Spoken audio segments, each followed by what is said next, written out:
Dans l'actualité de ce jeudi, situation du coronavirus au Sénégal, le chef de l'État craint une résurgence du virus.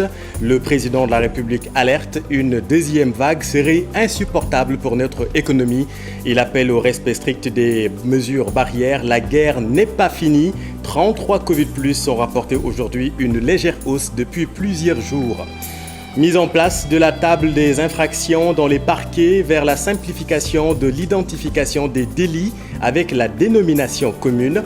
Selon le garde des Sceaux, la table des infractions permettra également de réduire les mandats de dépôt. Beaucoup d'infractions ne nécessitent pas le mandat de dépôt, selon lui. Plus de détails dans cette édition.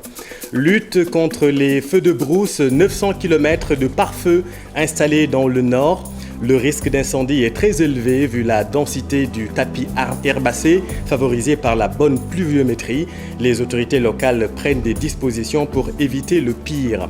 Recrudescence des incendies dans les marchés, l'idée de la modernisation des espaces commerciaux se justifie davantage.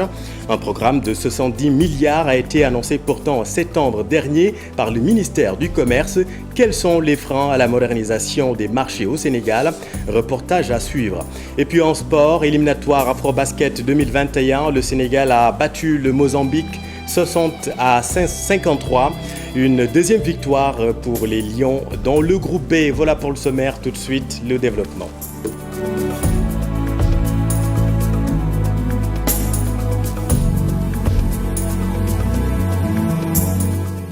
Gare au relâchement, une deuxième vague du coronavirus serait insupportable pour l'économie du Sénégal.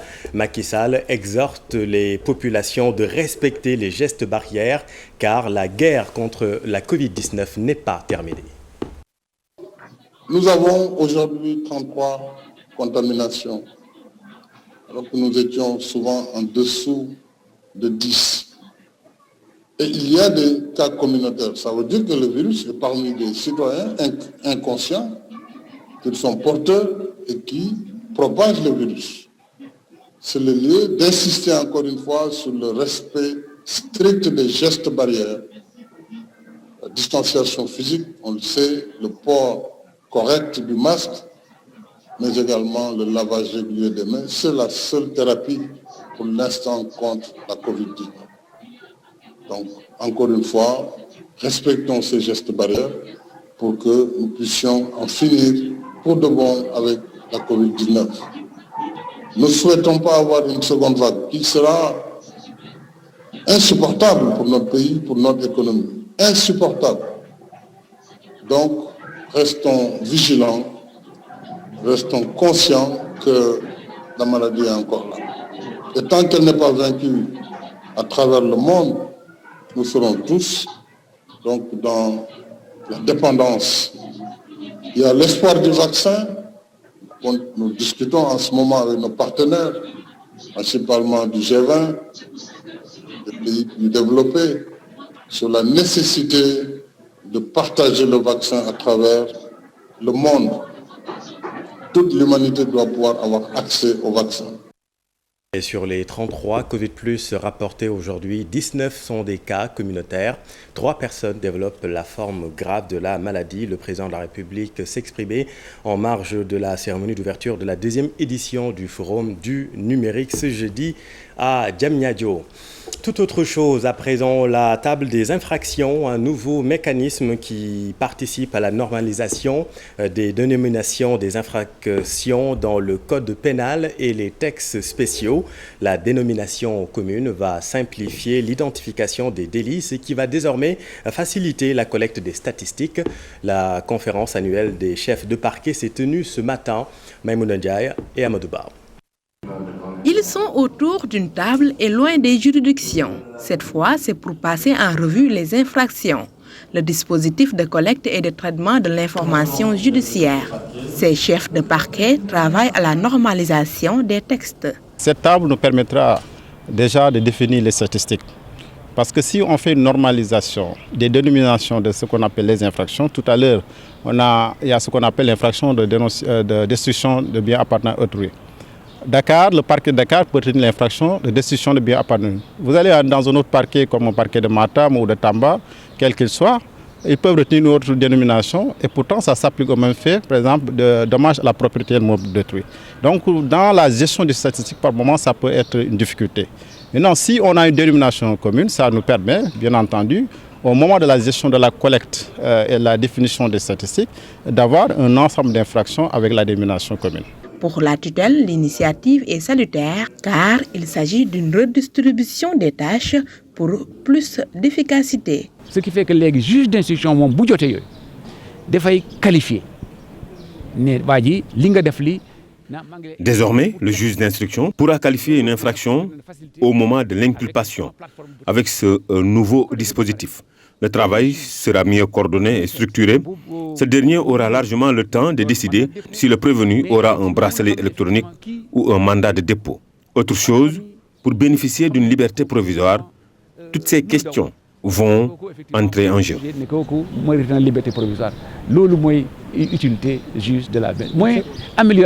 La ville de Saint-Louis est choisie pour démarrer les processus. D'autres tribunaux suivront au fur et à mesure. Maïmouna, selon le ministre de la Justice, la table des infractions qui va être mise en place dans les parquets va permettre de réduire les mandats de dépôt d'une part et d'autre part mettre fin définitivement aux longues détentions. Pour Maître Malick Sall, la mise en place du bracelet électronique va dans le sens de la réduction des mandats de dépôt car selon le garde des Sceaux, il y a énormément d'infractions, de cas qui ne nécessitent pas le mandat de dépôt. Justice toujours, un mauvais arrangement vaut mieux qu'un bon procès. Le sens de ce proverbe est très bien compris par les Coldois. Là-bas, quel que soit le litige, très souvent, les populations préfèrent la médiation sociale en jugement. Mais vous allez le voir, l'ignorance des textes et des croyances socio-religieuses y sont pour quelque chose. Abdoulaye Diallo. L'Agence nationale de conseil agricole et rural ANCAR mise sur la formation continue des jeunes agriculteurs pour les maintenir dans le secteur. Durant 5 mois, des producteurs et techniciens du bassin arachidier et de la zone des Niayes ont été initiés aux innovations agricoles à travers un concept dénommé champ école. L'objectif est de multiplier la productivité agricole au Sénégal.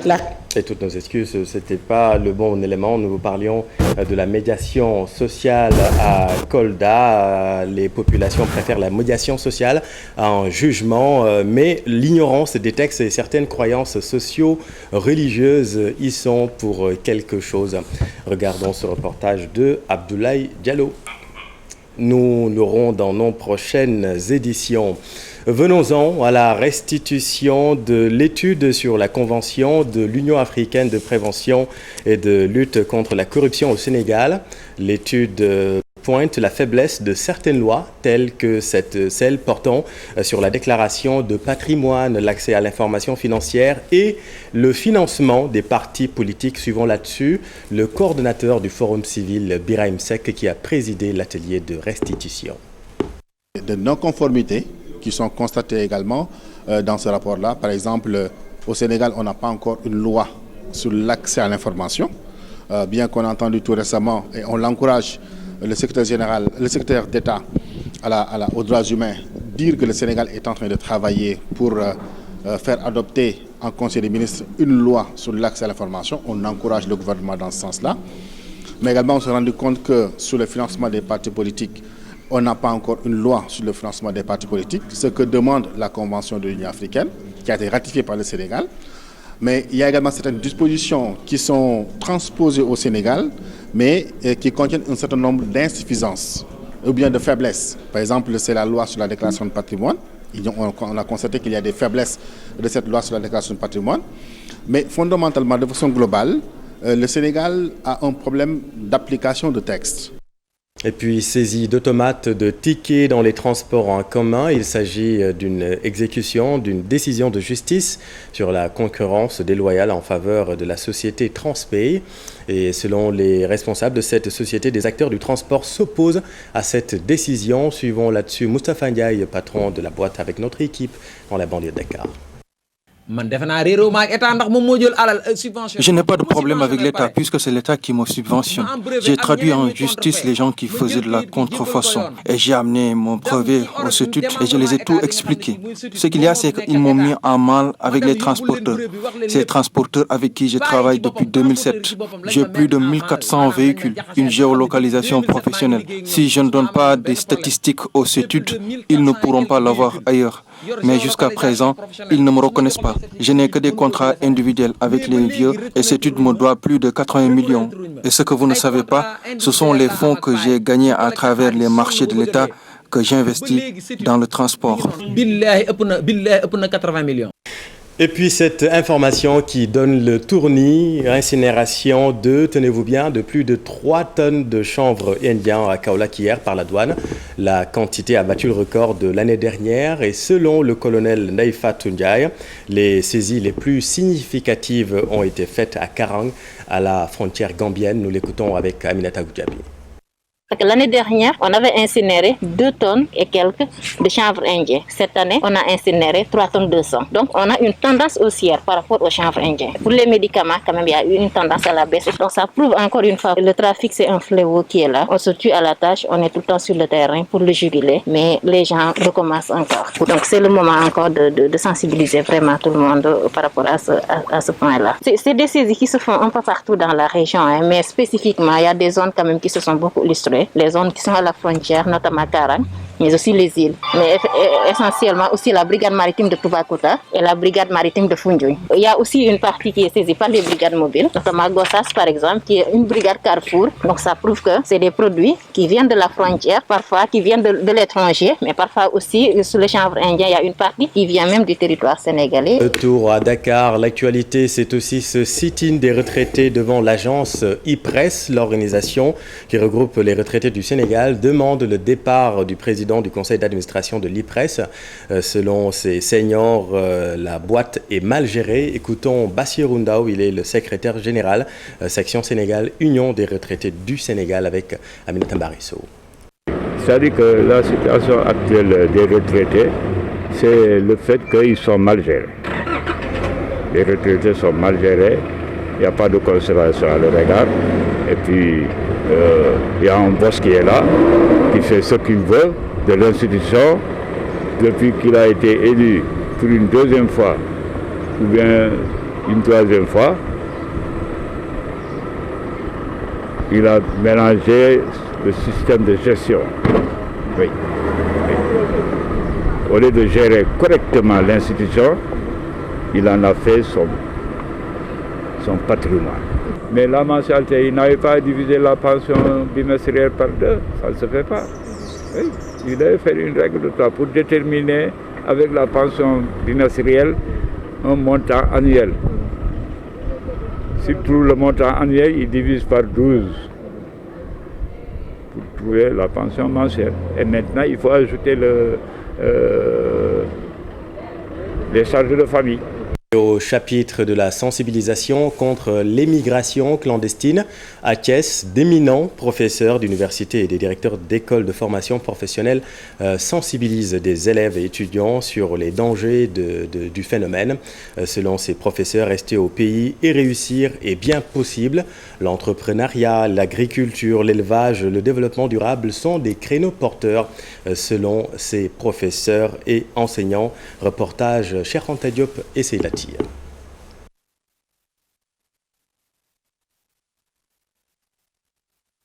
Que nous retrouverons dans nos prochaines éditions. Capacité davantage, les jeunes agriculteurs peuvent aider à lutter contre l'émigration clandestine. C'est la conviction de l'Agence nationale de conseil agricole et rural ANCAR. Elle a formé durant 5 mois plusieurs dizaines de producteurs du bassin arachidier et de la zone des Niayes sur les innovations agricoles pour l'amélioration de la productivité. Et parmi les récipiendaires, des migrants de retour au bercail. Aminata Goudiaby, Abdou Karim Bey. Les ne sont plus pas disponibles, nous y reviendrons également. L'actualité, je vous le disais, c'est aussi la lutte contre les feux de brousse. 900 km de pare-feu ont été installés Dans la région nord, le Septentrion, vous le savez, a reçu cette année de fortes pluies, ce qui a provoqué une densité du tapis herbacé et bien évidemment un risque de feu de brousse très élevé. Voyons tout cela avec Ousseynou Diop et Habib Seck. La saison sèche s'est bien installée au Sénégal. Pour lutter contre les feux de brousse dans la région de Saint-Louis, 200 km de pare-feu sont aménagés dans la commune de Bokol. Selon les autorités locales, ces actions visent à protéger les ressources forestières et naturelles pendant la saison sèche. Payer 200 km environ, parce qu'on a fait plusieurs pare-feux dans la commune. Nous demandons aux populations et les chefs de village de sensibiliser les populations et de conscientiser les enfants, de protéger l'environnement. Et nous sommes venus spécialement cette fois-ci pour aider pour les pare-feux, pour pouvoir préserver le tapis herbacé dont il parle. Ce tapis herbacé qui cette année quand même a été d'une excellente facture et qui peut permettre aux animaux de pouvoir survivre quelques mois. Les feux de brousse compromettent la régénération naturelle et mettent en danger la biodiversité et les animaux. Pour préserver le tapis herbacé particulièrement fourni cette année, les maires ont été mobilisés par le conseil départemental de Dagana. Ici, 700 km de pare-feu ont été aménagés. Réaliser le maximum de pare-feu dans le département de Dagana. Nous avons à notre actif présentement 695 km de pare-feu pour préserver vraiment cette zone-là des feux de brousse. C'est une bonne chose, surtout c'est venu au bon moment parce qu'on vient de sortir de l'hivernage. L'herbe commence à sécher.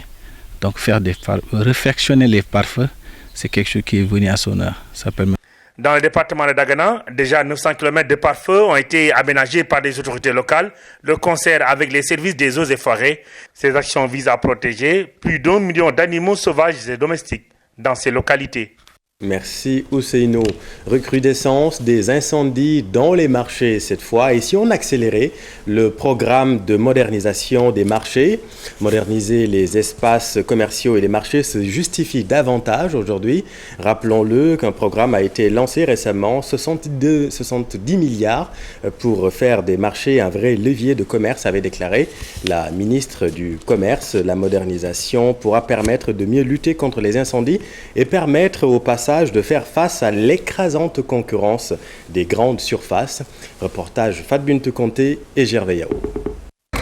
La recrudescence des incendies dans les marchés amène à revoir nos modèles de commerce. Dès lors, une modernisation des marchés s'impose. Tout ce qui est marché, tout ce qui est espace d'échange de commerce au Sénégal doit être modernisé.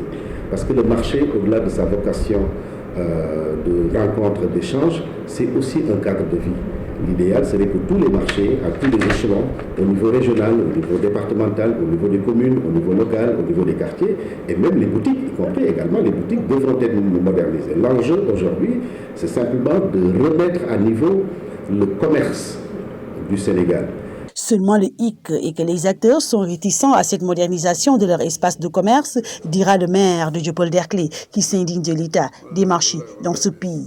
Beaucoup d'acteurs, ou pour ne pas dire de commerçants, sont allergiques à la modernisation des marchés parce qu'ils pensent que c'est des pertes pour eux. Mais dans nos marchés-là, on y va parce qu'on est obligé. Mais ce n'est pas de gaieté de cœur qu'on y va. Et chaque jour que Dieu fait, c'est des batailles rangées, c'est des agressions par-ci, par-là. C'est une anarchie totale, il faut le dire. Passons aux actes. Passons à une nouvelle génération de marchés. Pourtant, avec la modernisation de ces marchés, le commerce traditionnel pourra faire face à la concurrence des grandes surfaces. Les marchés modernisés vont repositionner le commerce traditionnel face justement à la concurrence de la grande surface. Si vous avez vu que les grandes surfaces ont relativement damé le pion au commerce traditionnel et au commerce informel, c'est parce que l'infrastructure de base, le mobilier de commerce n'est pas à niveau. Des marchés modernes qui respectent les normes sanitaires et sécuritaires, spécifiques aussi à la norme économique de la localité, est aussi gage d'un commerce plus prospère et mieux rentable. Merci Fat Bintou, et revenons sur le chapitre de la sensibilisation contre l'immigration irrégulière. Je vous le disais, à Thiès, d'éminents professeurs d'université et des directeurs d'écoles de formation professionnelle sensibilisent les élèves et étudiants sur le phénomène. Selon eux, rester au pays et réussir, c'est bien possible. L'agriculture, l'élevage, le développement durable sont des créneaux porteurs Reportage Cheranta Diop et Seylatir. Mont-Roland, plusieurs villages de cette commune traversent de durs moments. Il n'y a pas d'eau depuis quelques jours à cause de non-paiement de factures d'eau. Le forage géré par l'Aquatec a été coupé. Habitant ce quartier, Tivindiassa, là où même se trouve le forage. Alors, nous, notre problème aujourd'hui... Nombreux sont les jeunes, surtout les élèves et étudiants, qui continuent de braver la mer dans l'espoir de rejoindre l'Espagne à la quête d'un avenir radieux. Rester au pays et réussir, c'est bien possible. C'est le message lancé par le président du Centre africain de complémentarité scolaire et universitaire à l'endroit des élèves et étudiants de Thiès. Nous les avons conscientisés en disant qu'on peut rester au pays, avoir un diplôme et servir son pays. Et nous avons profité de l'occasion pour lancer un appel. Quand on voit aujourd'hui ce qui se passe avec la jeunesse, ces jeunes qui sont en train de se lancer vers l'immigration clandestine, nous avons profité de cette occasion pour dire à la jeunesse thiessoise qu'on peut rester ici, avoir son diplôme et servir le pays. Et nous avons profité de l'occasion pour leur dire que les temps que les jeunes croient aux opportunités que l'Afrique regorge et nous avons d'énormes potentialités. Ils sont très conscients qu'aujourd'hui, on peut rester ici et réussir. Selon Ibrahima Eloassar, l'État doit pousser ces jeunes vers la culture de l'entrepreneuriat. Le défi de l'Afrique aujourd'hui, c'est comment pousser ces jeunes-là vers la culture de l'entrepreneuriat. Ça veut dire les aider vers des formations porteuses et leur dire que allez-y, aidons-nous, on va vous aider pour que vous puissiez mettre sur pied des entreprises dans différents domaines. Ça peut être dans l'agriculture, dans l'élevage, dans le développement durable et sur les métiers connexes au pétrole. En amont, ils peuvent créer eux-mêmes des entreprises permettant d'être des prestataires de services dans les métiers de l'énergie et de l'énergie. À l'issue de cette rencontre, 20 bourses de formation ont été distribuées aux cas sociaux de Thiès. Capaciter davantage les jeunes agriculteurs peut aider à lutter contre l'immigration clandestine. C'est la conviction de l'Agence nationale de conseil agricole et rural. Elle a formé durant 5 mois plusieurs dizaines de producteurs du bassin arachidier et de la zone des Niayes sur les innovations agricoles pour l'amélioration de la productivité parmi les récipiendaires des migrants de retour au Sénégal. Aminata Goudiaby et Abdou Karim Bey. L'Agence nationale de conseil agricole et rural ANCAR mise sur la formation continue des jeunes agriculteurs pour les maintenir dans le secteur. Durant 5 mois, des producteurs et techniciens du bassin arachidier et de la zone des Niayes ont été initiés aux innovations agricoles à travers un concept dénommé champ école. L'objectif est de multiplier la productivité agricole au Sénégal. La stratégie champ école, l'outil qui met en interrelation le producteur, les experts techniques, ils maîtrisent les innovations les plus approuvées. Ceci dans le sens d'améliorer leur productivité agricole. La formation des producteurs et autres techniciens agricoles sera étendue sur tout le pays. Notre mission est transversale et notre mission elle est nationale. On ne peut pas demander aux jeunes d'aller dans les champs sans pour être encadrés, sans pour être formés. C'est ça notre mission et c'est que nous sommes en train de le faire et de bien le faire. Démarche pourrait être un moyen efficace de lutter contre l'immigration clandestine qui s'intensifie. Il y a des candidats à l'immigration, mais également il y a des immigrés clandestins de retour qui aujourd'hui ont vu leurs compétences, leurs capacités renforcées pour aller développer leur exploitation agricole. À travers le ministère, mais à disposition des producteurs, il y a tout ce qui est semences de qualité, engrais, matériel agricole, mais aussi il y a l'intrant le plus stratégique qui est le conseil agricole. L'État ne crée pas d'emplois, l'État crée les conditions de création d'emplois. Et c'est le projet d'appui à la réduction de l'immigration rurale et à la réintégration dans le bassin arachidier par Herba qui accompagne l'ANCAR. Le projet s'est engagé résolument à signer des conventions avec comme l'ANCAR pour assurer cette formation à travers les champs écoles, à travers des conventions de subsides. Nous sommes de 400 000 euros. Les attestations pour cette formation ont été remises à Sokone.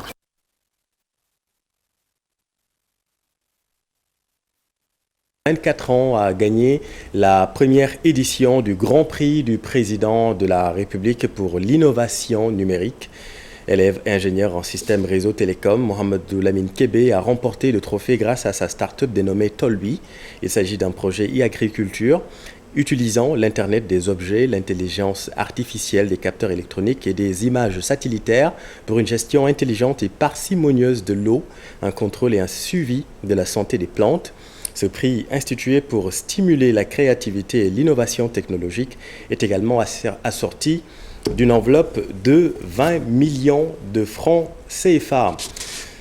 L'art et la culture, secteur prioritaire de croissance pour l'Afrique post-Covid-19, c'est le plaidoyer de Youssou N'Dour lors de la réunion virtuelle de la société civile organisée par la Banque africaine de développement. Le président de cette institution approuve et invite le chanteur responsable de l'initiative du réseau afro-mondial contre la Covid-19 à jouer les premiers rôles. La rencontre avait pour thème engager la société civile dans une meilleure reconstruction de l'Afrique après la Covid-19, synthèse Alassane Ba. La culture au début et à la fin du développement. Youssou N'Dour est convaincu. Les responsables d'initiative du réseau afro-mondial contre le Covid-19 portent le plaidoyer auprès de la Banque africaine de développement et se dit prêt à s'impliquer. Quand on entend Burna Boy chanter, ou quand ma modeste personne, Youssou N'Dour, doit pouvoir sentir ces joyaux de l'Afrique que la Banque de développement est derrière. J'ai vu les high five qui constituent de brillantes initiatives, mais je vous exhorte à aller plus loin, à faire ressortir davantage tout le pragmatisme qui vous habite. Ça, on le sait, on le vit avec vous. Je vous exhorte au nom de tous les artistes africains de créer le High Six.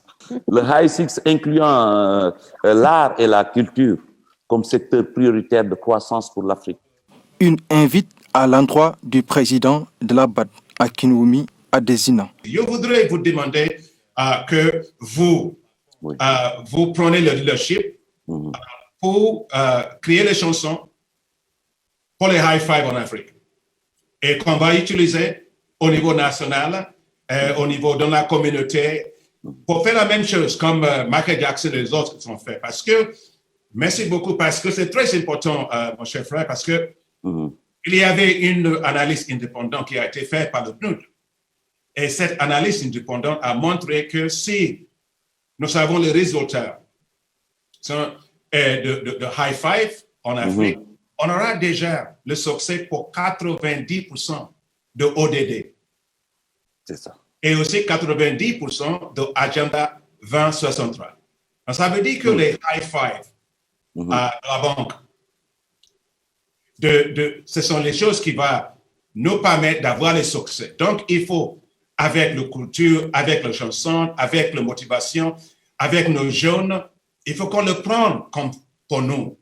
C'est notre trajectoire pour le succès pour l'Afrique. Donc, je voudrais vous demander merci. Vu que vous avez fait comme ça veut dire que ce sera fait. Donc, je voudrais merci pour ça.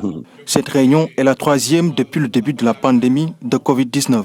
Ce forum virtuel de la société civile organisé par la Banque africaine de développement sert de plateforme de dialogue entre la banque et les organisations de la société civile. Une réunion qui a vu la participation de hautes personnalités, telles que la veuve de Mandela, Nkrassa Machel. Merci Alassane. Et puis sur l'international au Burkina Faso, 3 jours après le double scrutin du 22 novembre, le président sortant, Roch Marc Christian Kaboré, réélu avec 57,87% des suffrages exprimés dès le premier tour. La CENI a annoncé les résultats provisoires. Le taux de participation est de 50,79%. Un chiffre en nette baisse par rapport à la dernière présidentielle de 2015, durant laquelle le taux de participation était de 60%. Reste maintenant au Conseil constitutionnel burkinabé de confirmer ces résultats provisoires. Allez, en mot de sport, basket éliminatoire Afro-Basket 2021, groupe B au Rwanda, le Sénégal bat le Mozambique 60-53, une deuxième victoire en autant de sorties qui a du mal à se conclure à cause de la fatigue dans les rangs des Lions. Voyons tout cela avec Cher Sadibou Diarra. Et de 2 pour le Sénégal dans le groupe B des éliminatoires de l'Afro-Basket 2021 au Rwanda. Une victoire plutôt poussive devant le Mozambique, loin de la démonstration de force face au Kenya. Les Lions démarrent bien pourtant en limitant les Mozambicains à 7 points au premier quart-temps. Ils mènent même à la pause de 12 points grâce à leur lead arrière à Nandour. Youssou Ndoye et compagnie restent sur leur lancée en remportant le 3e quart-temps de 5 points. Le 4e et dernier quart-temps est tout autre pour le Sénégal. Le Mozambique, dans le sillage du meilleur marqueur du match, Alan Manuel, 20 points, il s'impose de 10 points d'écart. Le réveil est tardif pour les Mozambiques de la poule. Dans le reste de l'actualité sportive, un soutien de taille après le chef de l'État pour le président de la Fédération sénégalaise de football. Le comité national olympique et sportif sénégalais CNOS à fond derrière Maître Augustin Senghor, candidat à la présidence de la Confédération africaine de football. De sa part, le président de la FSF compte bénéficier du réseau des membres du CNOS, Cheikh Sadibou Diarra et Ababakar Kamara. Le candidat Maître Augustin Senghor ne néglige aucun soutien ou expertise pour accéder à la présidence de la CAF. Le président de la Fédération sénégalaise de football est allé à la rencontre du CNOS et son très réseauté président. Ces élections ne se gagnent pas en restant chez soi, dans son pays. Il faut être au contact des décideurs, de ceux qui votent. Pour cela, il faut avoir le bon réseau, que ce soit au plan diplomatique, au plan politique, mais aussi au plan sportif. Et aujourd'hui, on sait que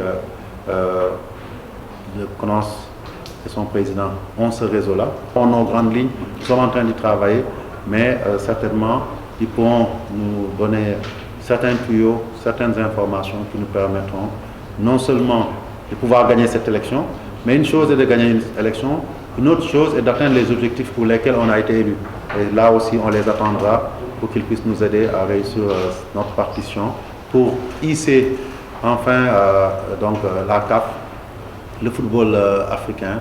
L'appel de Maître Senghor ne tombe pas dans l'oreille d'un sourd. Les membres du CNOS promettent de mettre toute leur influence à son service. De par notre position comme de membres du CIE, de par notre position affichée, comme le dit le président Kagame, c'est quand même nous qui allons recevoir pour la première fois dans l'histoire les Jeux Olympiques. Donc tout ça, on le met à la disposition et au service du candidat Senghor. Et je pense que tout le pays, comme le président me l'a dit encore ce matin, est autour de Augustin Senghor et de cette candidature. Le Sénégal derrière lui, Maître Augustin Senghor entame sereinement sa campagne. Il a 3 mois pour pêcher plus de voix que ses 3 ou 4 adversaires. Merci cher, c'est la fin de cette édition. L'info continue dans Soir d'info. Monsieur Mignane Diouf est avec Pape Djibril Fall.